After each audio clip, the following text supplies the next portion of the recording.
Morning to you all. My name is Maria Nolasco, and I'm the head of Student Affairs at Nova SBE.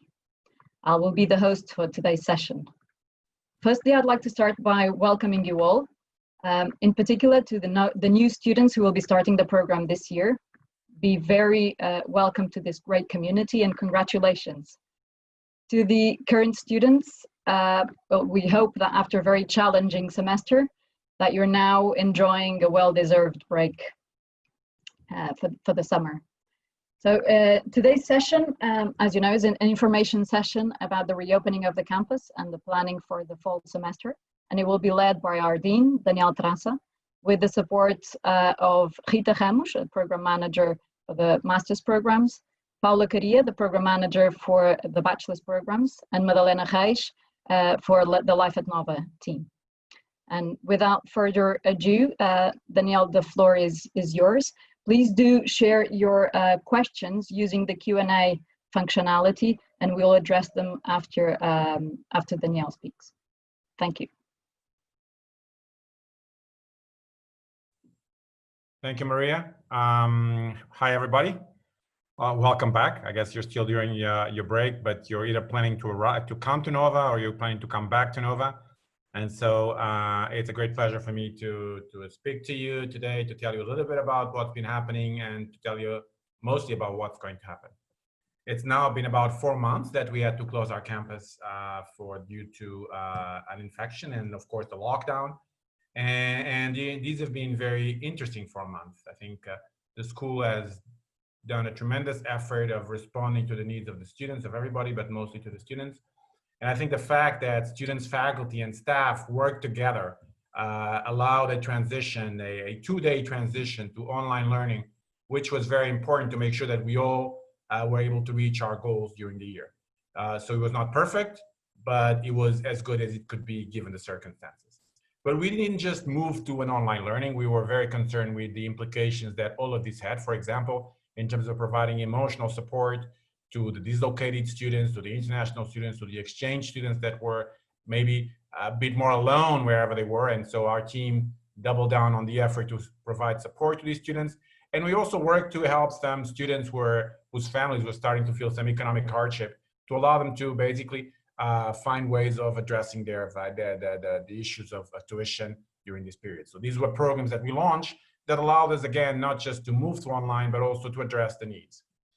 But we didn't just worry about ourselves. By the way, one of the things that we also did was to allow students that actually had spent a semester at home and therefore not benefit from our campus to spend one more semester on our campus without charging the normal fees. And so this was something that we did to compensate students that actually had to spend the last semester at home. But as I was saying, not only did we care about moving to online, not only did we care about compensating students and finding emotional support for students and faculty and dealing with the economic hardships that students were having, but we also launched an initiative called Role to Play, which was about engaging our society in supporting namely the small business in the Cascais municipality. Over 100 students engaged in providing support to small businesses that were feeling really the hardship.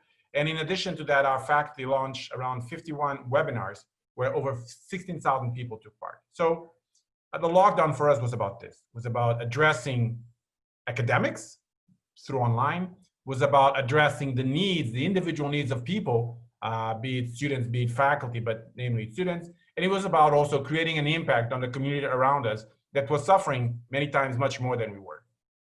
Throughout this process, which was a hard process, but it was a process also where we learned a lot.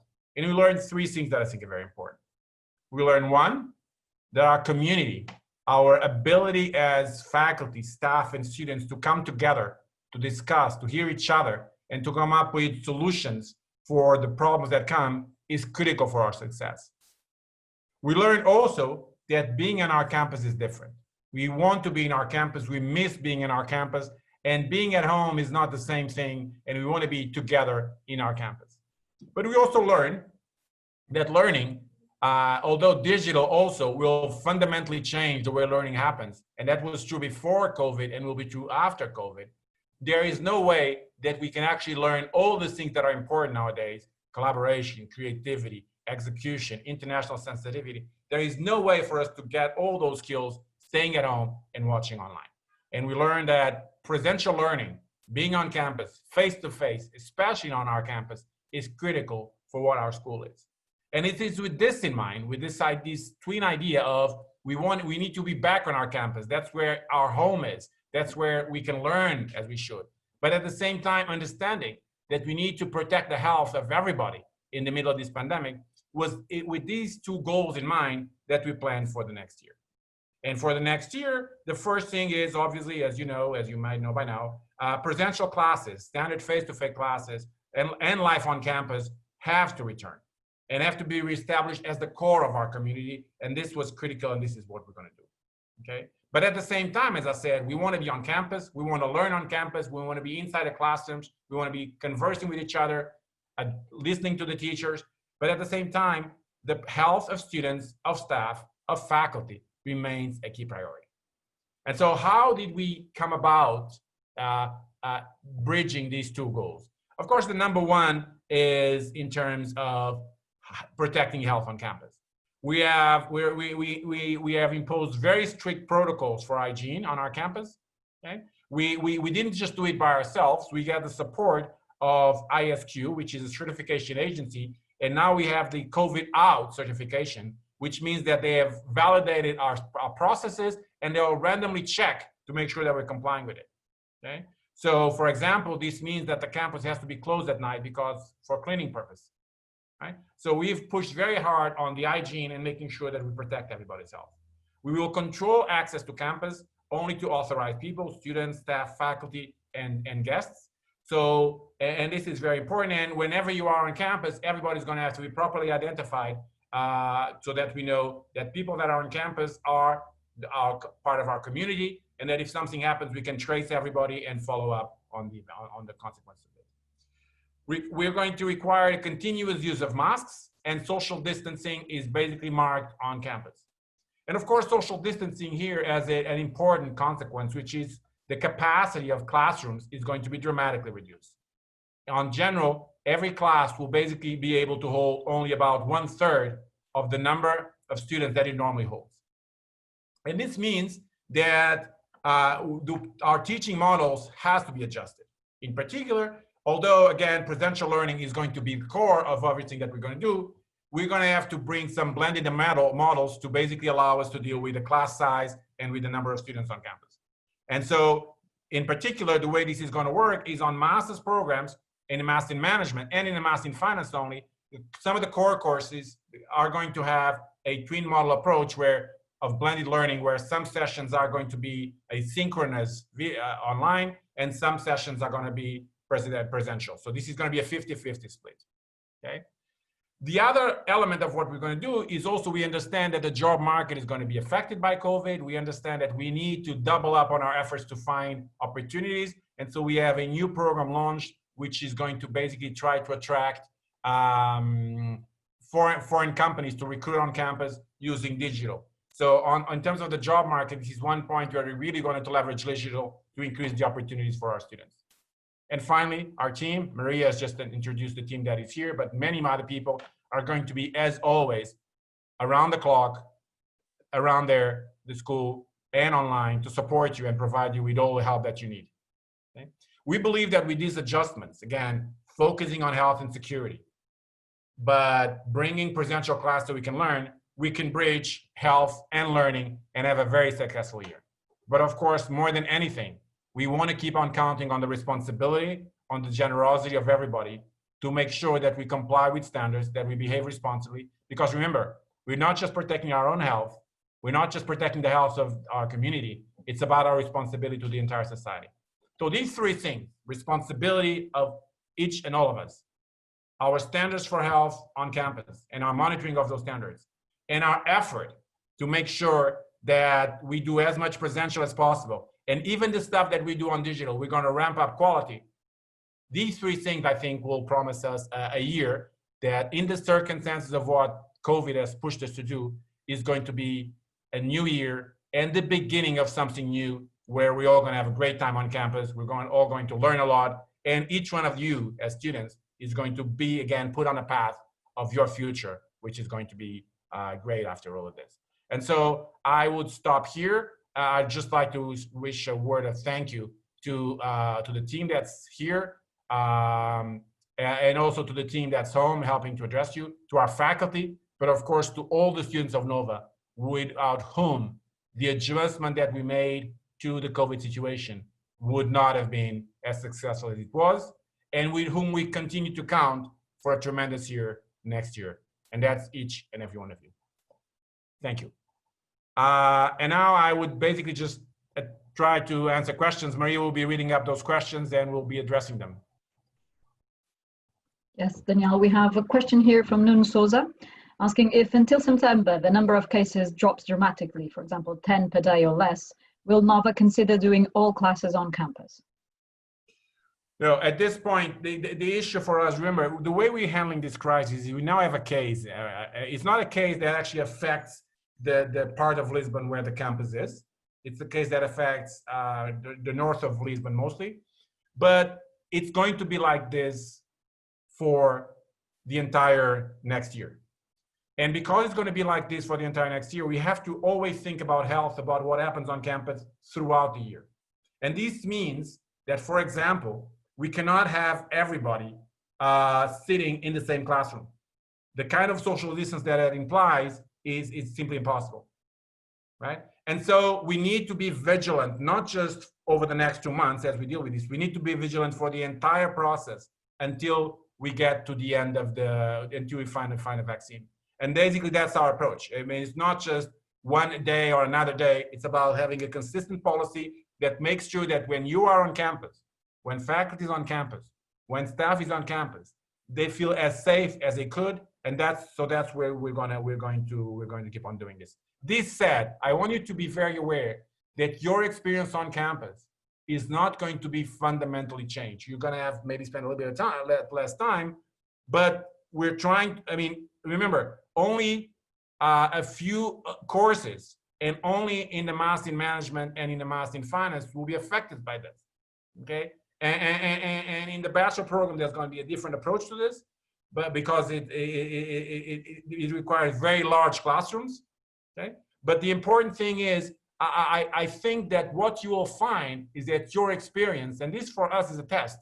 Remember, digital has come to teaching. It will not go away. So we're also looking at this as a way of how much do students enjoy and how much do students benefit from this when they have a learning which some part is digital and some part is presential. We believe that, and this is the experience that comes from many other schools, we believe that you'll actually enjoy these maybe even more, and they may be an interesting learning for the future.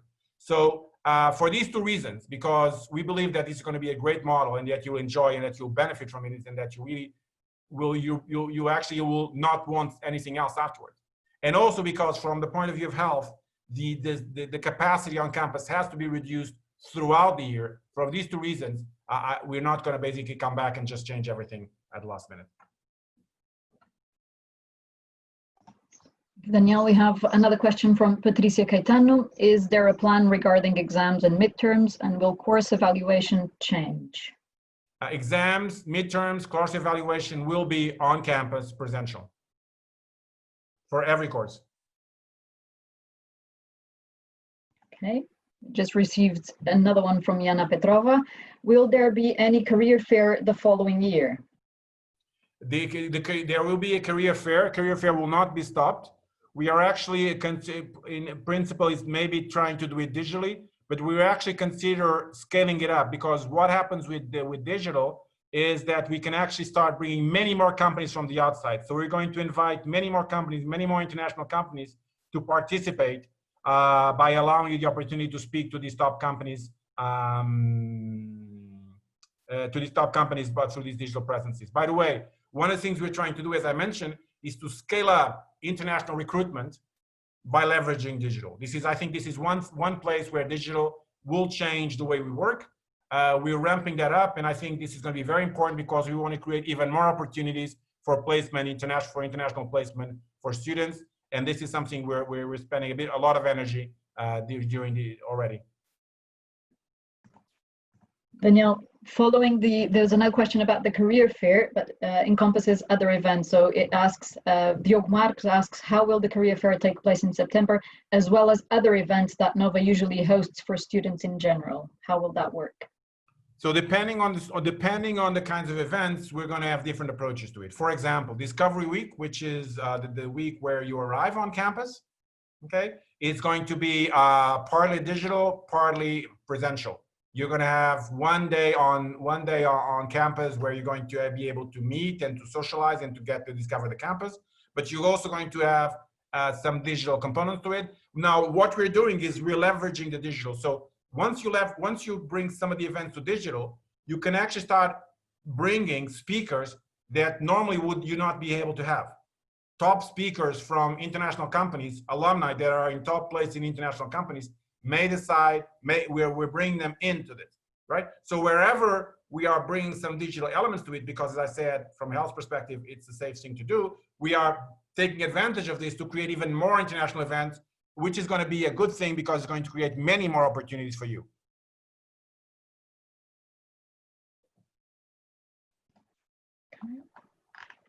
We currently don't have any further questions. I will give the students a bit more time to think and ask other questions. And in the meantime, I would ask you, Danielle, if you'd like to talk a little bit about the housing options for the students and what we suggest in terms of their search for housing possibilities around the campus.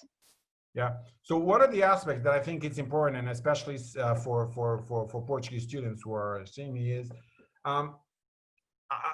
so the one element of risk that we cannot control is, of course, the commute between your home and campus. So I would strongly suggest that you try to actually live in places where your commute, think about making sure that that commute involves as little busy public transport as possible. So for example, if you're moving, living near campus, and Maria will tell you, we have now a much bigger offer near campus of students to come and live. Or for example, if you have to find a place in Lisbon, find one where you can actually walk to the train station, because the train will be relatively safe because you're not taking rush hour traffic because it's getting away from Lisbon instead of coming into Lisbon. So as you find a place to live, and one thing that would actually also help in terms of the way we manage security on campus is to try to find a place where you actually walk to the train and then you you use the train to come to campus, or even better, that you leave nearby campus and so you can actually walk to school. That's something that I'd like to encourage you. Of course, yeah, that's your decision, but from the point of view of reducing the potential for the spread of the disease, this is something that would be quite important and quite useful. We're also, another thing that I think is important to say, we're trying to find ways to actually find more accessible testing so that if anything happens, we can quickly get tested and we can actually screen out any potential focus of infections.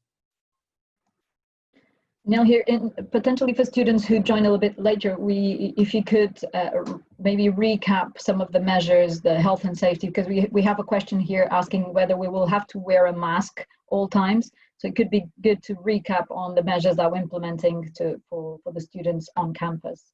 Very good. So as I said, we have this twin goal of being back on campus. That's our home. That's where we are together. But at the same time, we have to do this in a very responsible way, not just to protect our own health, not just to protect the health of our community, but also to be socially responsible and to protect the health of the entire society.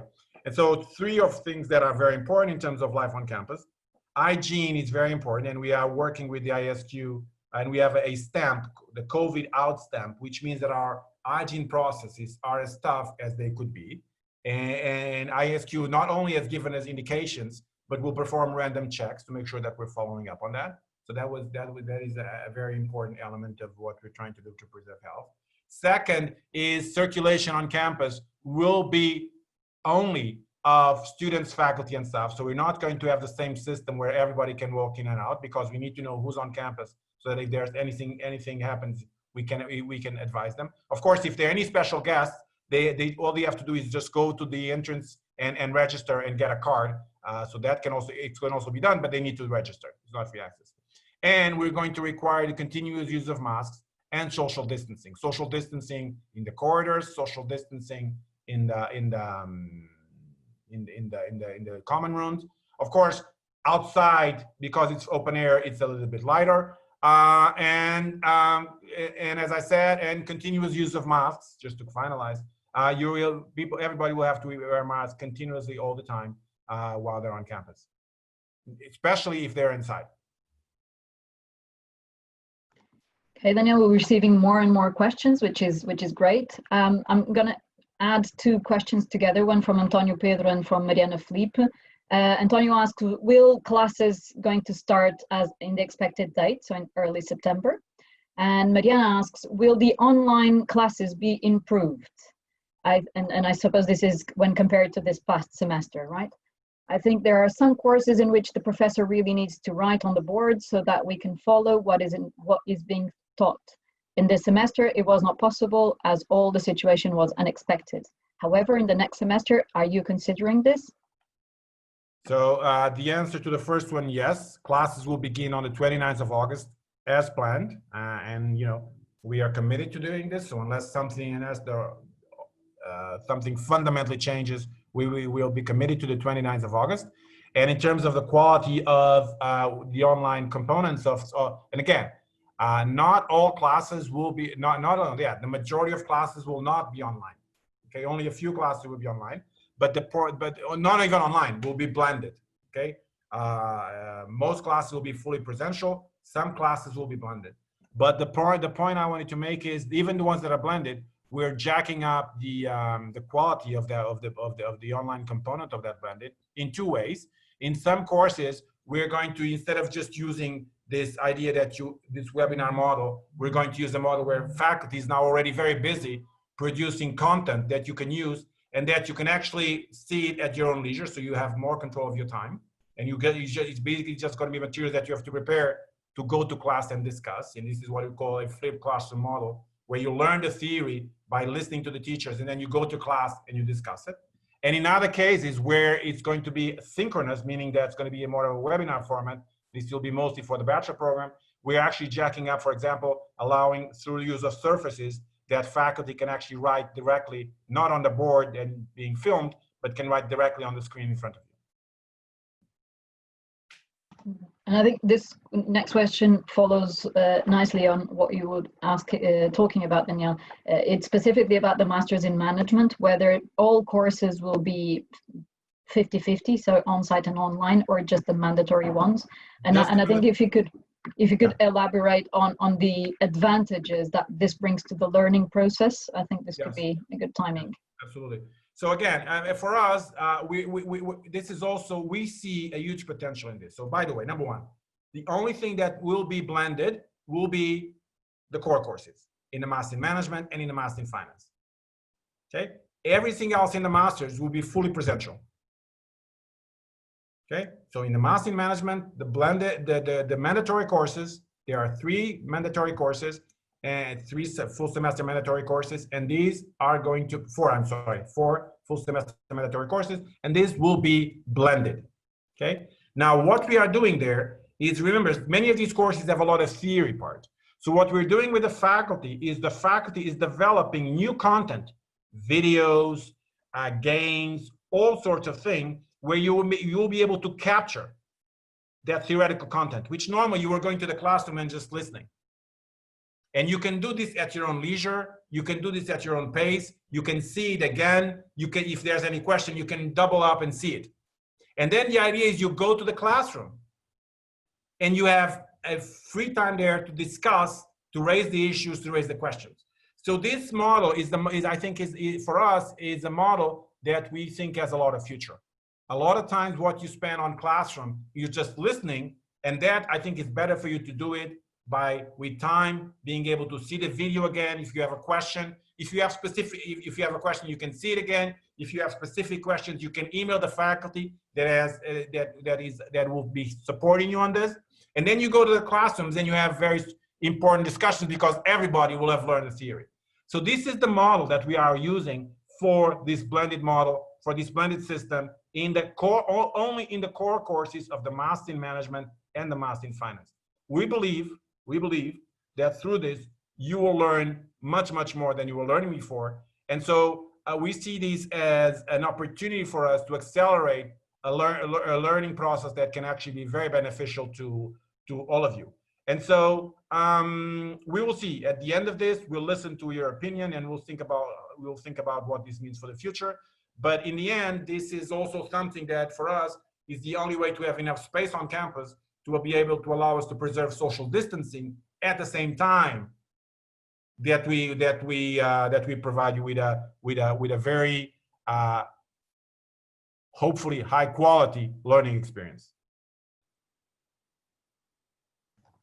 Thank you, Daniel. So Guilherme Pereira Gonçalves is now asking specifically for the master's program. One of the new requirements to change to the international masters is to have an international experience during the master's program, an internship, for example, which obviously became more difficult to the COVID situation.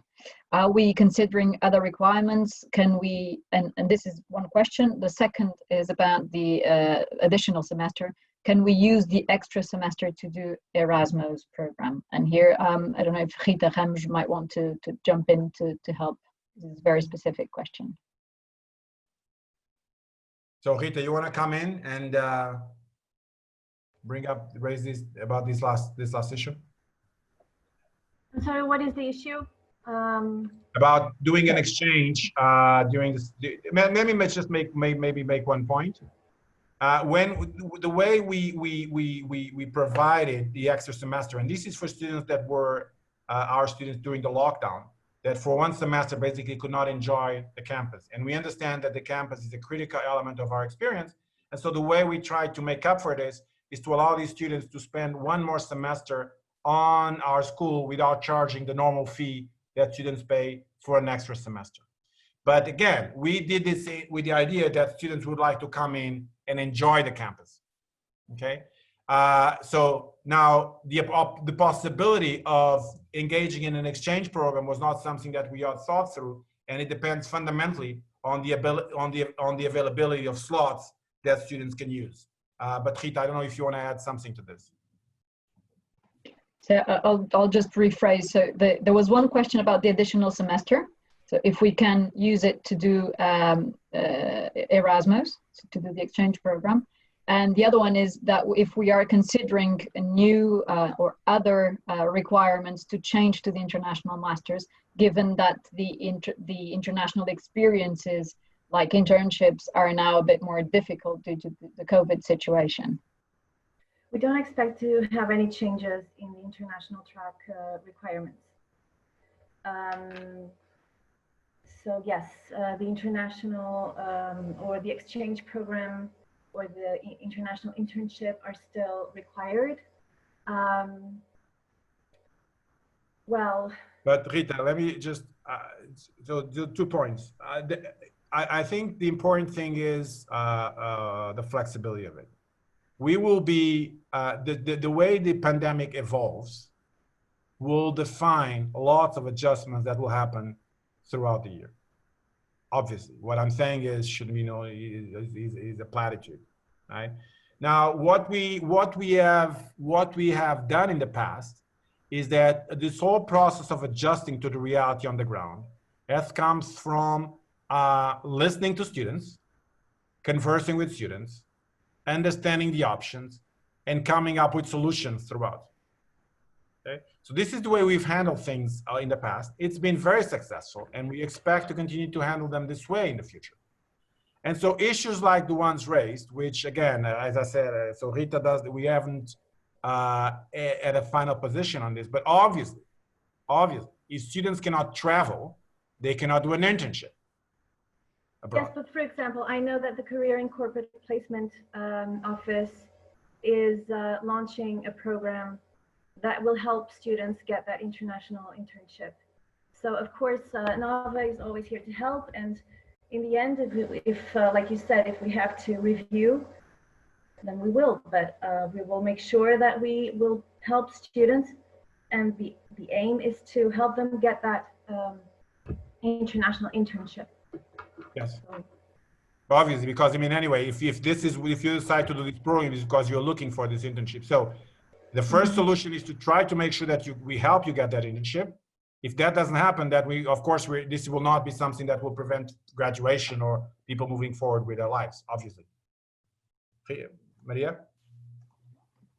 Very good. So there's a question now in terms of I suppose this is the enrollments on the courses, asking when will we be able to pick out the classes that we're going to take? And Rita and I, this is for masters. I'm asking because it will be key to decide whether or not I'll have to rent up a room near Nova or not.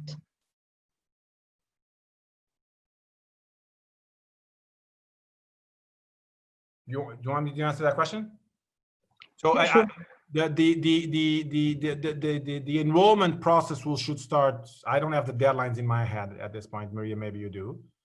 But in the end, remember, the experience that you will have will be presential. And I think you should count whatever student you are. You should count that you'll be coming to campus every week for sure. Several times in a week. And so think of your place, think of the place where you're going to live as in, I will need to commute to campus frequently. I will need to be at a place where getting from my home to campus is fast,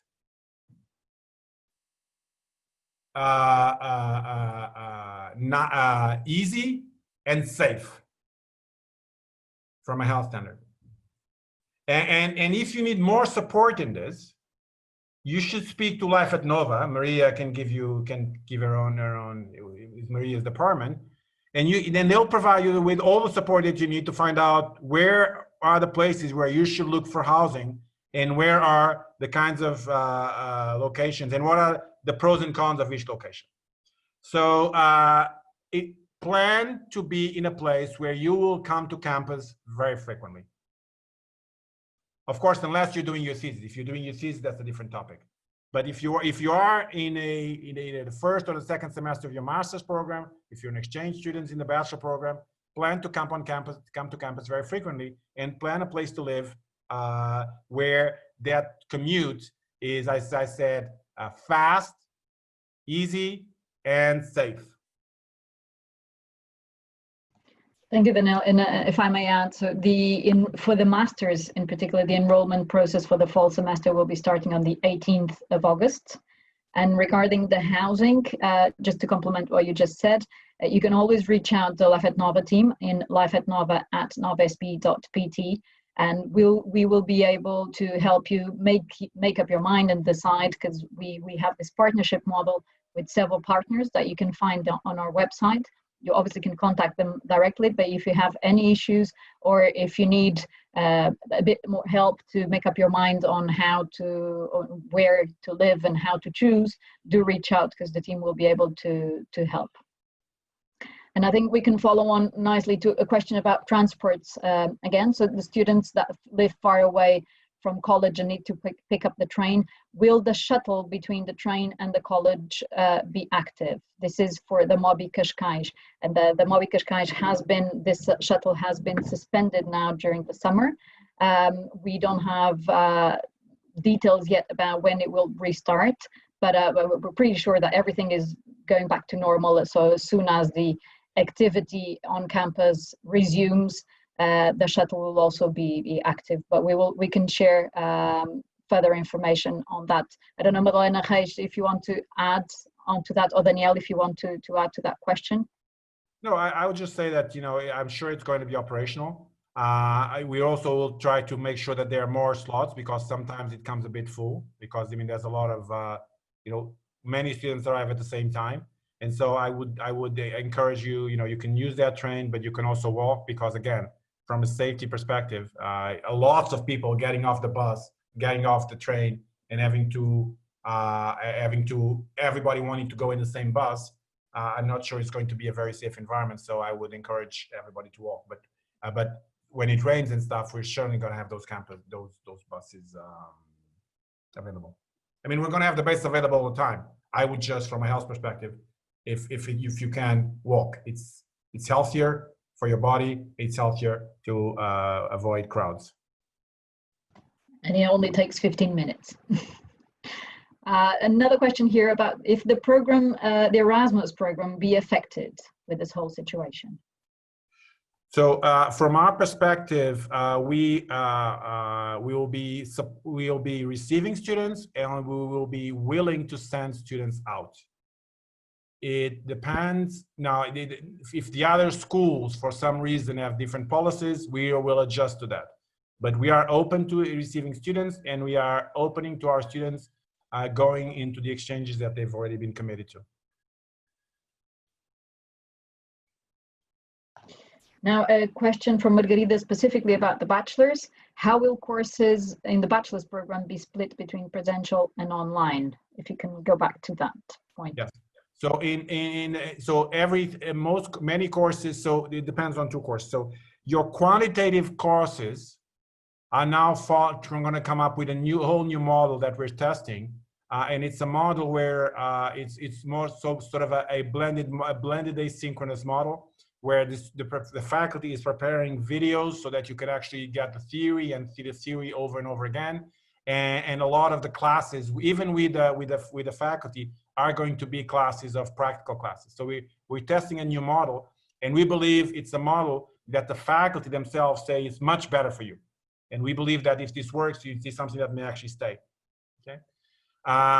From the point of view of other courses, the idea is you're going to have one session on campus, one session every week. You're going to have one session on campus and one session at home. And the session at home, the session on campus will take place in the Jean Martins Auditorium, so that you can actually have many students and be sufficiently spaced. And then you're going to have one session at home. We now have a question about the class capacity and the enrollment, and I think we might need some clarification here in regards to the plan. It might not be totally clear. It's from Jana Petrova. Those classes that will be on campus, they will be at 50% capacity, correct? Then we have 50% less chance to get into courses that we really wanted. Is this true? No. So what will happen is that we are rescheduling, we are reorganizing the classes. So for example, what happens is a class that used to be, for example, in very high demand, that normally was held in a classroom of 80 or 70, that class has been moved to a much bigger auditorium, which normally would take 180 and now can take 70 students. Okay. So we've moved classes around to make sure that from the point of view of enrollment in master courses, the electives that are popular continue either with more sections or with moving those classes to larger amphitheaters, so that we continue to have the same type of slots available that we had before, and even more, of course, because we want to try to continue to respond to all the needs of students to allow you to enroll in the courses that you desire. So again, to make the point very clear, the arrangements on campus will not affect the number of slots available for students to enroll in the elective courses. Yeah, I think we have one last question, and I think it nicely closes this session. How will we, from Isabel Caldeira, so how will we guarantee safety rules in common places where we usually have a lot of people, such as the food court? And I think in this answer, it would be nice to invite students to go to our website and read through the materials and the contingency plan and the campus guide that has all the detailed rules. So again, we have strict rules for social distancing in those common areas. And what we would encourage, and we're trying to increase the availability of actually having common areas that are outside, because in the open air, social distancing rules are less strict. And so what I would strongly encourage is that we're going to, you spend more time outside. The campus has amazing outside areas, is that you spend more time outside. But when you are inside, there will be strict rules of where you can be, where you cannot be, what the social distancing is, and security is tasked with making sure that you have an ID. So you need to be wearing an ID all the time on campus. You do it inside. You need to be wearing a mask all the time on campus when you're inside, and you need to be not gathering with massive groups, basically combining with all the rules. And security will basically be making sure that you're complying with all those rules.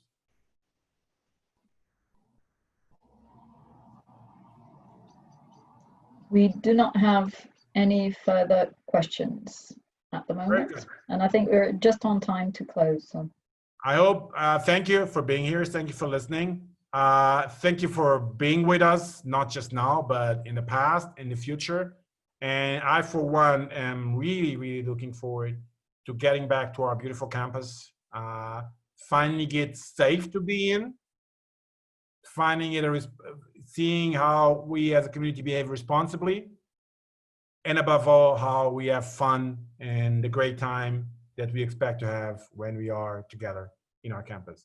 I look forward for the day of August 29th to welcoming you, all of you, throughout those weeks, and to being back in Nova. Thank you all very much.